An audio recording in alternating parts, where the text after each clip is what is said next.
Hello दोस्तों। आज के वीडियो में हम जानेंगे कि नासा के सीआरएस फ्लाइट का कॉन्ट्रैक्ट स्पेसएक्स को क्यों और कैसे मिला। मगर पहले ये जान लेते हैं कि सीआरएस फ्लाइट्स होती क्या है। सीआरएस मतलब कॉमर्शियल रीसप्लाई सर्विसेज। अब इंटरनेशनल स्पेस स्टेशन के लिए जो भी जरूरी माल सामान है, जिसको कार्गो कहा जाता है, उसको इंटरनेशनल स्पेस स्टेशन तक ले जाने और ले आने का काम इस सीआरएस फ्लाइट्स के द्वारा किया जाता है। मगर ये कॉन्ट्रैक्ट स्पेसएक्स को क्यों और कैसे मिला, इसको समझने के लिए पहले नासा के कोट्स प्रोग्राम को समझना पड़ेगा। COTS कोट्स यानी कि commercial orbital transportation services programme. अब नासा को ये प्रोग्राम बनाने की जरूरत क्यों पड़ी, इसके लिए मुख्यतः 3 कारण थे। पहला कारण, नासा के पास खुद का एक स्पेस शटल प्रोग्राम था, जिसकी मदद से वो खुद ही स्पेस फ्लाइट कर ही रहा था। मगर हुआ ये कि 2003 में स्पेस शटल प्रोग्राम की एक कोलंबिया फ्लाइट री एंट्री के दौरान दुर्घटनाग्रस्त हो गई, जिसके अंदर 7 साइंटिस्ट मारे गए। उसके बाद गवर्नमेंट ने इस स्पेस शटल प्रोग्राम की सेफ्टी के ऊपर प्रश्न उठाने शुरू कर दिए और इस प्रोग्राम को रिटायर्ड करने तक की भी बातचीत होने लगी। बाद में नासा ने भी समझा कि हमने ये प्रोग्राम 1 लाख फ्लाइट में एक ही बार दुर्घटना हो ऐसा बनाना चाहा था, मगर हो ये रहा था कि 100 फ्लाइट में 2 बार दुर्घटना हो चुकी थी। इसलिए अब कोई नए अच्छे विकल्प की तलाश नासा को थी। दूसरा कारण, 2004 में जॉर्ज बुश ने ऐसी घोषणा की कि हम 2020 तक चांद पे वापसी कर रहे हैं। अब जब स्पेस शटल प्रोग्राम को रिटायर करने की बातचीत चल रही थी, तो चांद पे जाएंगे कैसे भाई? इसके लिए और एक नए विकल्प की जरूरत थी, जिसकी मदद से चांद पे जाया सके।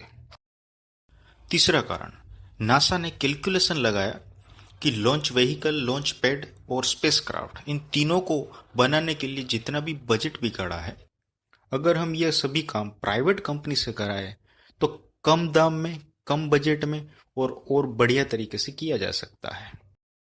तो ये 3 मुख्यतः कारण थे, जिसके चलते नासा ने आखिरकार 18 अगस्त 2006 के दिन पब्लिकली कोट्स प्रोग्राम की घोषणा की और प्राइवेट कंपनियों को अपना प्रपोजल देने के लिए कहा।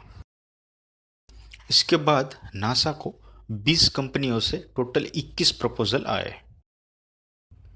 अब जानते हैं कि कोट्स प्रोग्राम में आखिर करना क्या था। कोट्स प्रोग्राम में करना यह था कि किसी भी प्राइवेट कंपनी को सबसे पहले एक लॉन्च व्हीकल तैयार करना था, जिसकी मदद से किसी भी चीज़ को लॉन्च किया जा सके। उसके बाद एक स्पेस क्राफ्ट बना के दिखाना था, जिसमें ह्यूमन, साइंटिस्ट या फिर कार्गो को बिठा के स्पेस में भेजा जा सके। उसके बाद उस स्पेस क्राफ्ट को इंटरनेशनल स्पेस स्टेशन के साथ डॉकिंग करके दिखाना था, यानी कि जोड़ के दिखाना था।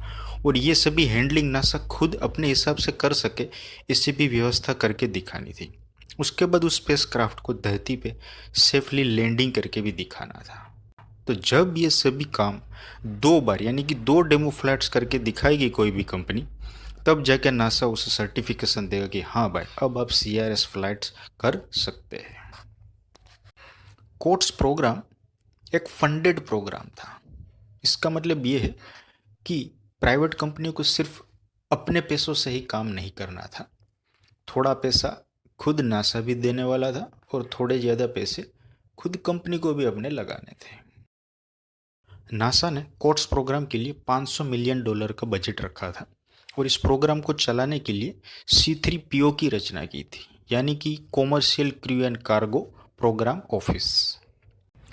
अब जो नासा के पास 21 प्रपोजल आए थे, उसमें से चयनकर्ता समिति ने कौन सी कंपनी का प्रपोजल अच्छा है, कौन सी कंपनी का फाइनेंशियल कंडीशन अच्छा है और किसका कॉन्फिडेंस लेवल ज़्यादा है, ये ऐसे बहुत सारे कारणों को ध्यान में रखते हुए 2 कंपनी को पसंद किया। पहला था स्पेसएक्स और दूसरा था रॉकेट प्लेन किस्टलर कंपनी। अब कोट्स प्रोग्राम का जो $500 मिलियन का बजट था, उसमें से नासा ने 3% यानी कि $15 मिलियन C3PO को चलाने के लिए अलग रख लिया और बाकी का जो $485 मिलियन का बजट था, वो एक पुरस्कार राशि के तौर पे इस दोनों कंपनी के बीच बंटने वाला था। प्रपोजल की गुणवत्ता के हिसाब से नासा ने स्पेसएक्स के साथ $278 मिलियन का और रॉकेट प्लेन किस्लर कंपनी के साथ $207 मिलियन का SAA यानी कि स्पेस एक्ट एग्रीमेंट साइन किया।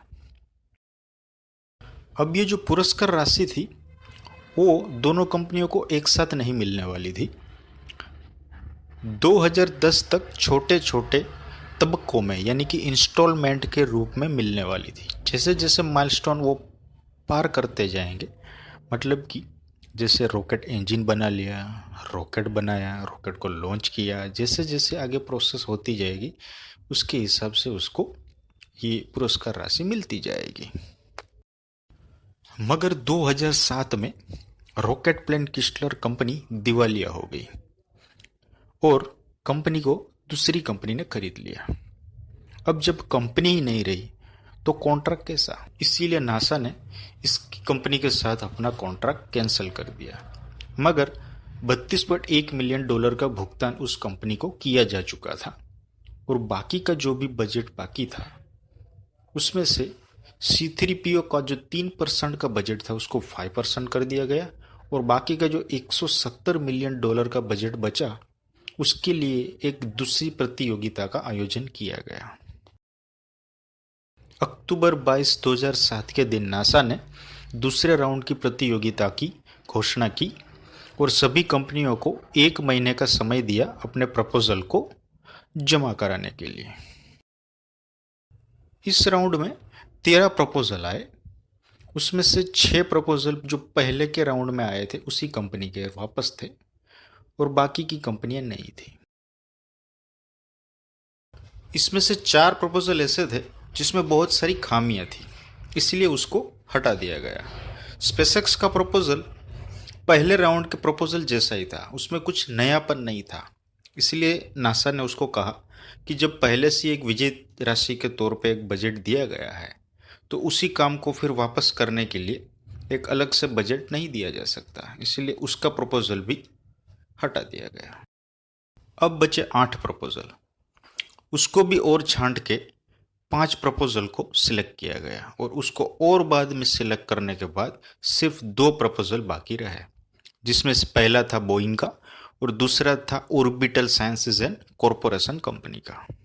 बाद में दोनों कंपनी के प्रपोजल में से नासा ने देखा कि जो ऑर्बिटल साइंसेज एंड कॉरपोरेशन का प्रपोजल है वो कम बजट वाला है और उसका फोकस कार्गो स्पेसक्राफ्ट के ऊपर ज्यादा है, ना कि ह्यूमन स्पेसक्राफ्ट के ऊपर।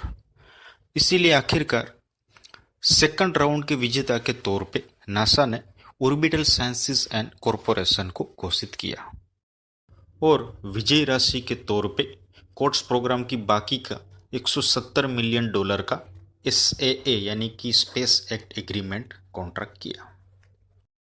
मगर बाद में 2011 के अंदर नासा ने स्पेसएक्स और ऑर्बिटल साइंसेज एंड कॉरपोरेशन दोनों कंपनियों की डेवलपमेंट की ज़रूरत को समझते हुए स्पेसएक्स का जो $278 मिलियन का कॉन्ट्रैक्ट था उसको $396 मिलियन का कर दिया और ऑर्बिटल साइंसेज एंड कॉरपोरेशन का जो $170 मिलियन के कॉन्ट्रैक्ट था उसको बढ़ा के $288 मिलियन का कर दिया। बाद में दोनों कंपनी ने काफ़ी मेहनत की। स्पेसएक्स ने फाल्कन 9 नाम के लॉन्च व्हीकल को और ड्रैगन नाम का स्पेसक्राफ्ट को डेवलप किया। ऑर्बिटल साइंसेज एंड कॉरपोरेशन ने एंट्रिस नाम के लॉन्च व्हीकल और सिग्नस नाम के स्पेसक्राफ्ट को डेवलप किया। दोनों ही कंपनी में स्पेसएक्स हमेशा आगे रहा। स्पेसएक्स ने अपनी पहली डेमो फ्लाइट 8 दिसंबर 2010 के दिन की थी और दूसरी डेमो फ्लाइट 22 मई 2012 को की थी। वैसे तो डेमो फ्लाइट के अंदर कार्गो सप्लाई करनी नहीं थी, मगर स्पेसएक्स ने नासा के कहने पर अपनी जो दूसरी डेमो फ्लाइट थी उसमें डेमोस्ट्रेशन के साथ कार्गो सप्लाई भी करके दिखाई। ऑर्बिटल साइंसेज एंड कॉरपोरेशन ने अपने एंटारिस लॉन्च व्हीकल की पेलोड कैपेसिटी चेक करने के लिए 21 अप्रैल 2013 के दिन एक डेमो फ्लाइट की। इसके अंदर सिग्नस स्पेसक्राफ्ट को नहीं भेजा गया था, ये सिर्फ एंटारिस लॉन्च व्हीकल की अकेली डेमो फ्लाइट थी। बाद में 18 सितंबर 2013 के दिन स्पेसक्राफ्ट सिग्नस और एंटारिस लॉन्च व्हीकल दोनों की साथ में पहली डेमो फ्लाइट्स की गई।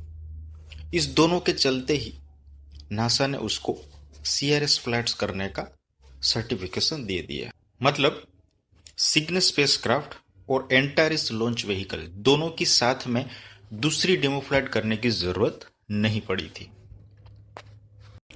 तो इस तरह दोनों कंपनियों को सीआरएस फ्लाइट्स करने का सर्टिफिकेशन मिला और आखिरकार 2013 के अंत में कोट्स प्रोग्राम पूरा किया गया। दोनों कंपनियों को कितनी सीआरएस फ्लाइट्स का कॉन्ट्रैक्ट मिला, कितने मिलियन डॉलर का कॉन्ट्रैक्ट था, इसको अगर आप जानना चाहते हैं तो एक अलग से इसके लिए वीडियो बनाया गया है। अगर आप देखना चाहते हैं तो देख सकते हैं। अगर आपको ये जानकारी अच्छी लगी है तो प्लीज़ शेयर कीजिए, सब्सक्राइब कीजिए, लाइक कीजिए।